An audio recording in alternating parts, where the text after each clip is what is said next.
Welcome class 7th again in online classes of your school, that is Little Flowers School, Madhupuram Basti. I am KN Mishra, your science teacher. Class 7th, is my face visible to all of you? Visible? Okay. Is this marker visible to all of you? Visible? Okay. Do you know why my face is visible to you? This is because of light. Okay? All things which are present in our neighborhood, in our surrounding, are visible because light falls on those objects, after that reflect into our eyes. Because of this reason, everything in our surrounding is visible. We can't think about life in absence of light. हम light की absence में life के बारे में सोच नहीं सकते। तो जब कभी कभी अचानक आपके घर से इलेक्ट्रिसिटी ऑफ हो जाती है, चली जाती है, बिजली गुल हो जाती है, तो अचानक चीज़ें दिखती हैं क्या? नहीं दिखती हैं, क्योंकि किसी भी सब्सटेंस को, किसी भी ऑब्जेक्ट को देखने के लिए लाइट का प्रेजेंस बहुत ज़रूरी है, बहुत नेसेसरी है। तो हम लोग की लाइफ में, किसी भी इंडिविजुअल की लाइफ में light plays very important role.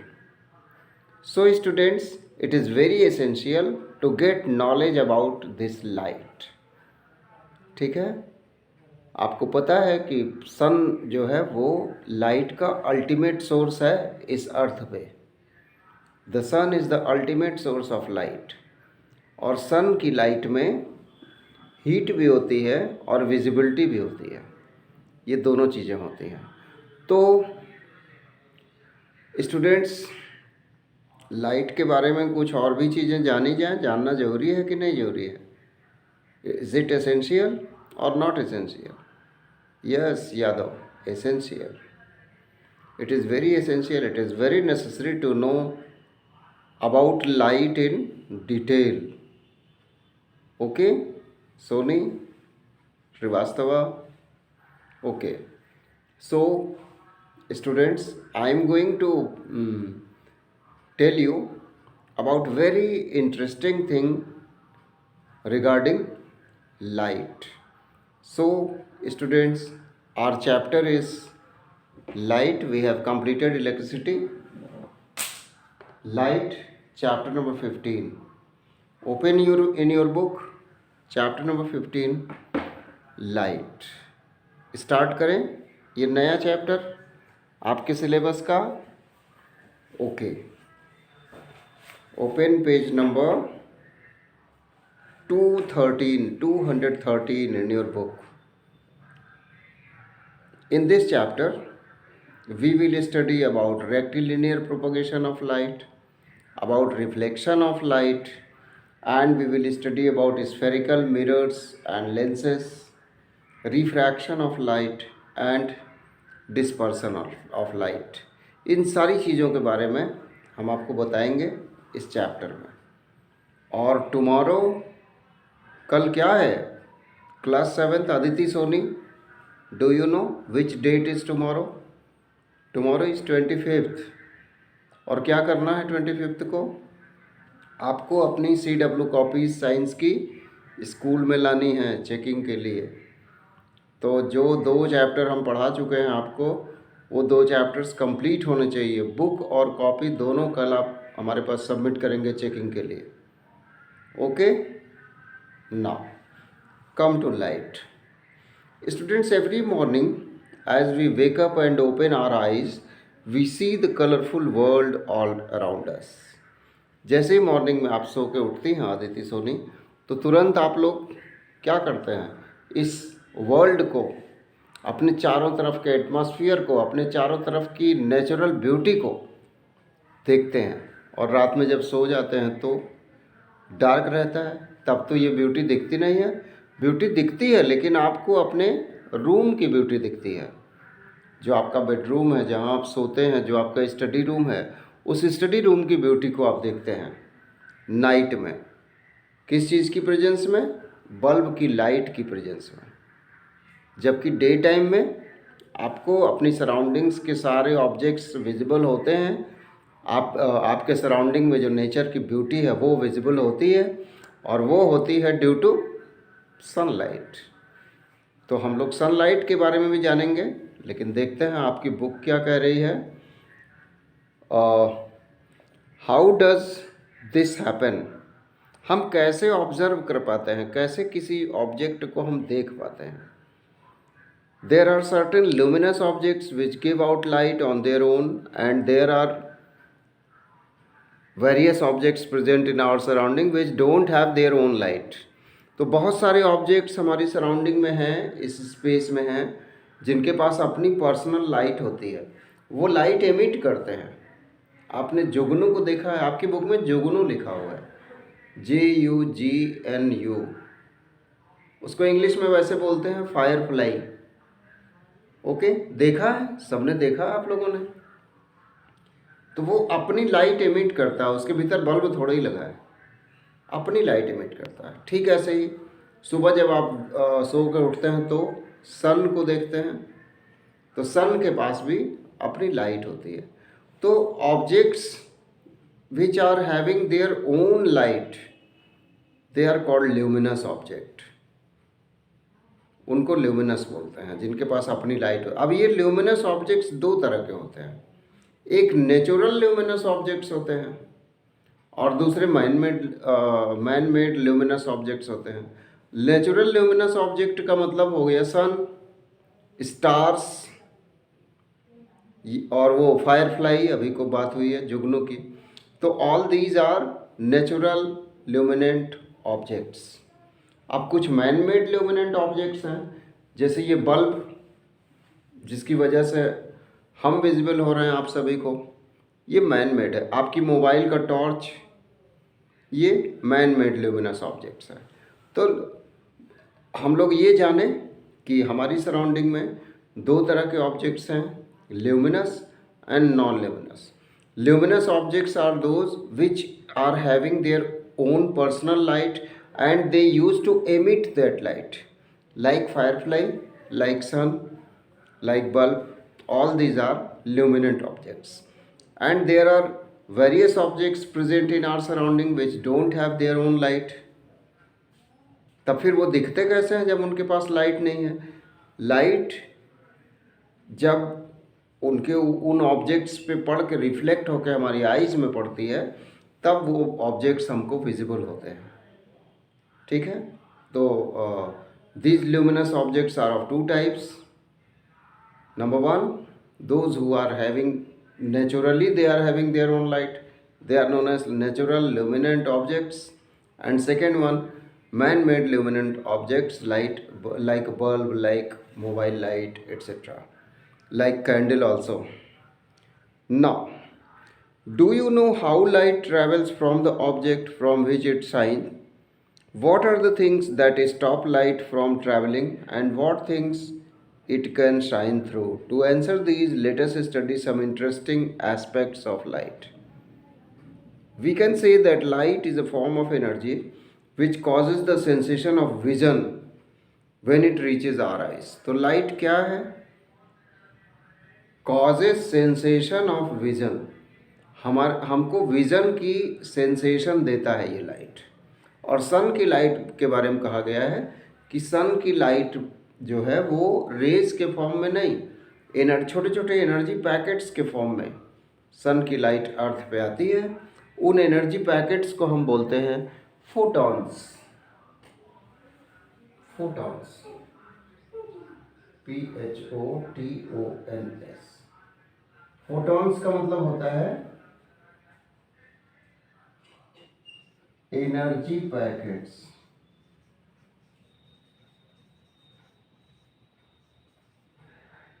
Tiny energy packets, बहुत छोटे छोटे एनर्जी पैकेट्स। और ये फोटॉन सिर्फ सनलाइट में होते हैं। फोटॉन्स सिर्फ सनलाइट में होते हैं। तो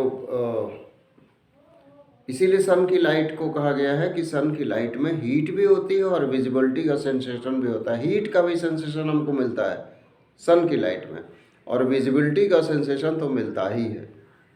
ठीक है, तो light is a form of energy which causes the sensation of vision when it reaches our eyes. When sunlight or any other light from other sources falls on a surface or an object, it bounces back to our eyes. ये बात पिछले भी class में आपने पढ़ा होगा, इस बार भी है आपकी बुक में। This enables us to see the object around us. When light by any means does not reach our eyes from an object, it cannot be seen by us. किसी ऑब्जेक्ट पे लाइट की race पड़ के जब वहाँ से reflect होके हमारी आइज़ में पड़ती हैं, तब वो ऑब्जेक्ट हमको दिखाई देता है। अगर ये उस ऑब्जेक्ट पे पड़ने के बाद रिफ्लेक्ट होकर के हमारे आइज़ में ना पड़े तो ऑब्जेक्ट तो प्रेजेंट रहेगा, लेकिन वो ऑब्जेक्ट हमको दिखाई नहीं देगा। ठीक है, ऑब्जेक्ट हमको विजिबल नहीं होगा। अब रे एंड बीम ऑफ लाइट, आपकी बुक में ये डायग्राम्स बने हुए हैं, हम इसको यहाँ पे ड्रॉ करते हैं। पहला है रे ऑफ लाइट। लाइट की रे तो luminous and non luminous, there are two types of objects in our surrounding. Luminous are those which are having their own light. Non-luminous are those which don't have their own light.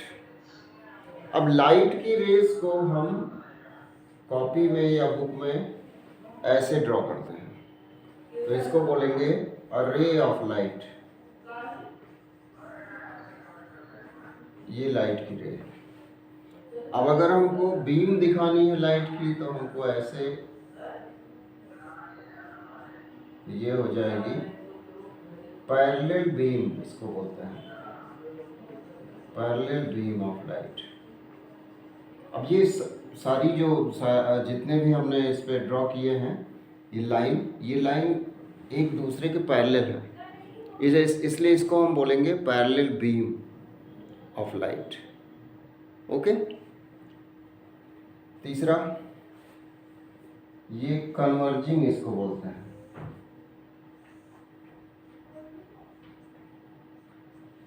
इसको बोलते हैं converging beam.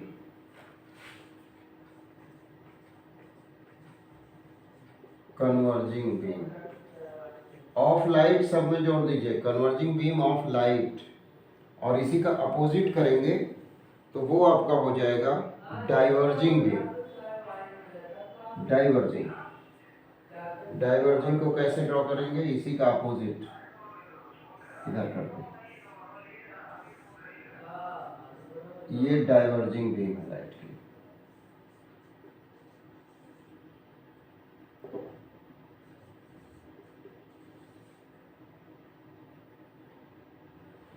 Clear है? Light की beam किसको बोलते हैं, सबसे पहले ये बता दें आपको।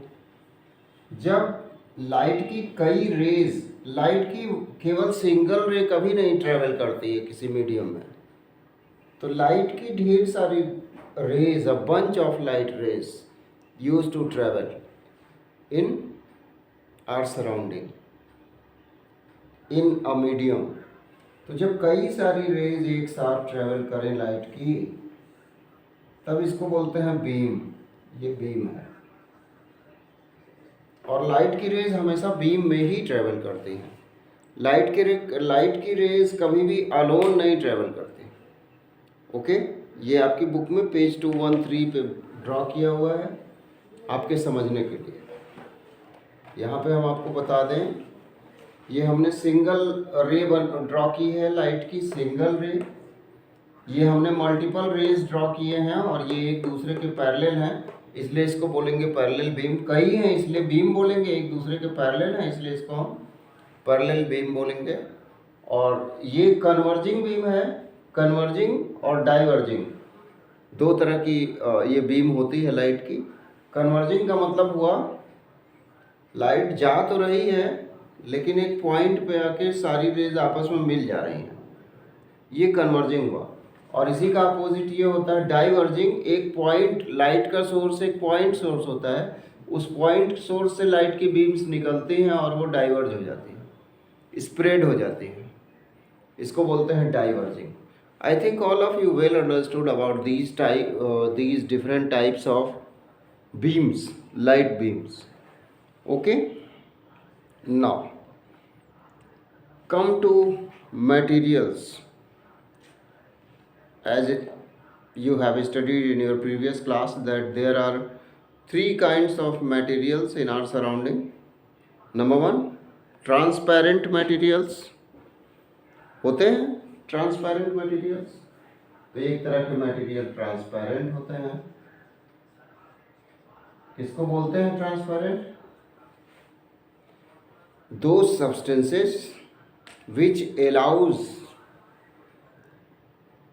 rays of light to pass through them are called transparent objects. Again I am repeating, those objects which allow light rays to pass through them are called transparent objects. ठीक है। Second, translucent objects. Translucent, light की कुछ race को ये cross होने देती हैं, अपने भीतर से होकर के पास होने देती हैं, और कुछ रेस को ये क्या करती हैं, एब्जॉर्ब कर लेती हैं। और तीसरे तरह के होते हैं ओपेक सब्सटेंसेस। ओपेक किसको बोलते हैं?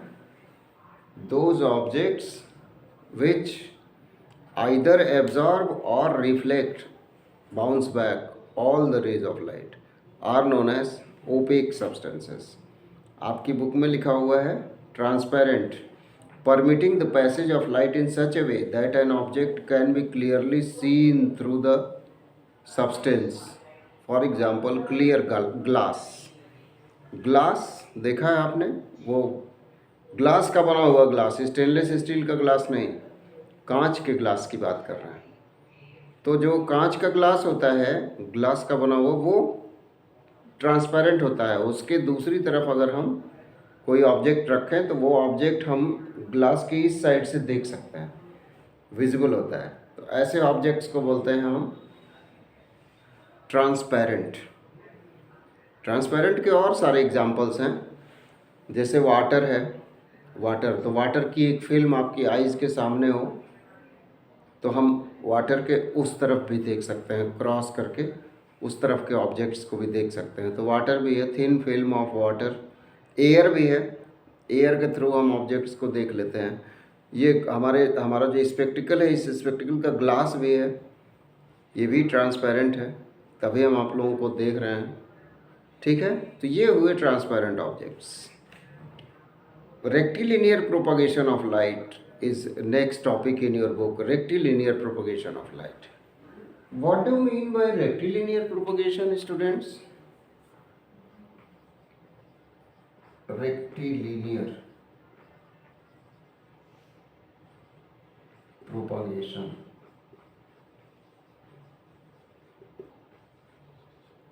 What it means? Rectilinear means straight. तो light always travels in straight line. Light कभी भी कर्व होकर के नहीं चलती है किसी भी मीडियम में। तो इस कैपेबिलिटी को, इस कैरेक्टरिस्टिक फीचर को हम बोलते हैं रेक्टिलिनियर प्रोपगेशन ऑफ लाइट। एक एक्टिविटी दी हुई है आपकी बुक में, activity 1, to show that light travels along a straight line. हम आपको बताते हैं ये एक्टिविटी। ये सब समझ में आया? चलिए,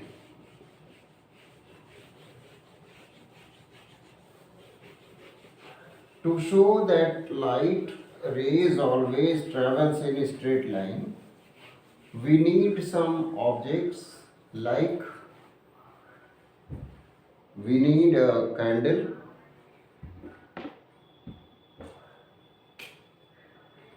if we put a candle here,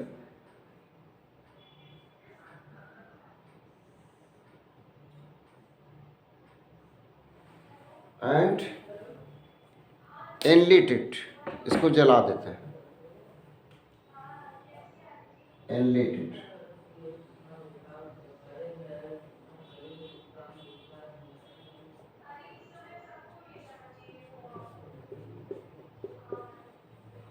अब हम एक कार्डबोर्ड लेते हैं और उस कार्डबोर्ड के 4 छोटे छोटे पीसेस कर देते हैं। ये हमने कार्डबोर्ड ले लिया, ये हमने कार्डबोर्ड ले लिया, 2 कार्डबोर्ड्स, नाउ 1 मोर, 3 कार्डबोर्ड्स। इस कार्डबोर्ड में हमने पोर कर दिया, होल बना दिया ऐसा, ठीक है। इसी के सीध में दूसरे वाले में भी हमने होल बना दिया, इसी के सीध में यहाँ पे भी हमने पोर कर दिया, कार्डबोर्ड में हमने पोर बना दिया। तो अगर हम इन तीनों कार्डबोर्ड के पोर्स को स्ट्रेट रखेंगे तो हमको यहाँ से देखने पे ये कैंडल की जो फ्लेम है वो दिखाई देगी। और अगर हम किसी एक कार्डबोर्ड को इसमें से थोड़ा सा आगे पीछे कर दें तो इसके पोर्स स्ट्रेट लाइन में नहीं रह जाएंगे, तब हमको यहाँ से ऑब्जर्व करने पे ये कैंडल की फ्लेम ऑब्जर्व नहीं होगी। यही इस एक्टिविटी 1 में लिखा हुआ है। बहुत बढ़िया एक्सपेरिमेंट, बहुत छोटी सी एक्टिविटी है ये, इसको आप घर पे करके देख सकते हैं। कैंडल की फ्लेम हमको विजिबल नहीं होगी अगर ये पोर्स स्ट्रेट लाइन में ना हो, कार्डबोर्ड के पोर्स अगर स्ट्रेट लाइन में ना हो तो we are not able to observe the flame of candle. So इस एक्टिविटी को आप पढ़ लेंगे, ठीक। ये एक्टिविटी समझ में आ जाएगी। आपकी बुक में देखिए ये डायग्राम ड्रॉ किया हुआ है। ये 4 कार्डबोर्ड हैं, 4 कार्डबोर्ड्स, एक बुक है, कैंडल यहाँ पे ये बुक्स रखी हुई है, टॉर्च रखा हुआ है, हमने कैंडल यूज़ किया है, इसमें टॉर्च रखा हुआ है। तो ये टॉर्च हम ऑन कर देते हैं, यहाँ अपनी आइज रख के टॉर्च को देखते हैं तो दिखाई देगा। लेकिन अगर ABCD जो 4 कार्डबोर्ड हैं, किसी एक कार्डबोर्ड को हम उसके प्लेस से हटा दें तो हमको इस टॉर्च का बल्ब विजिबल नहीं होगा। This activity shows that light always travels in straight line. एक और छोटी सी एक्टिविटी है, वो भी आपको बता दें। सपोज हमने कार्डबोर्ड नहीं लिया, हमने एक पाइप ले लिया, पाइप। तो इस पाइप के दूसरी तरफ से यहाँ से हम अगर ऑब्जर्व करें कैंडल की फ्लेम को तो कैंडल की फ्लेम दिखाई देगी। लेकिन अगर ये पाइप बेंडेड है, इस पाइप को हमने बेंड कर दिया,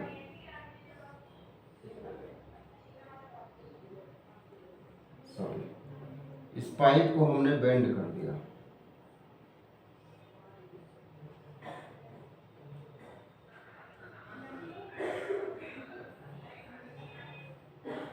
अब हम यहाँ से ऑब्जर्व करें अगर कैंडल की फ्लेम को, तो are you able to observe the flame of this candle?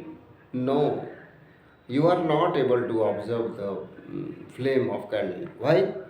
Because light always travels in straight line. जब ये ट्यूब स्ट्रेट रहेगी, ये बेंड नहीं रहेगी, तब हमको कैंडल की फ्लेम दिखाई देगी। लेकिन अगर ये बेंड कर दिया जाए, इस शेप में कर दिया जाए उस पाइप को, और यहाँ से ऑब्जर्व किया जाए कैंडल की फ्लेम को, तो candle flame is not visible. These 2 activities shows very clearly that light always travels in straight line. Okay students, next topic is reflection of light. About reflection of light we will study in next online class. This is all for today. Revise whatever I have explained to you in this chapter number 15, light. Okay, stay home students and be safe. Thank you class 7. Thank you. Have a good day.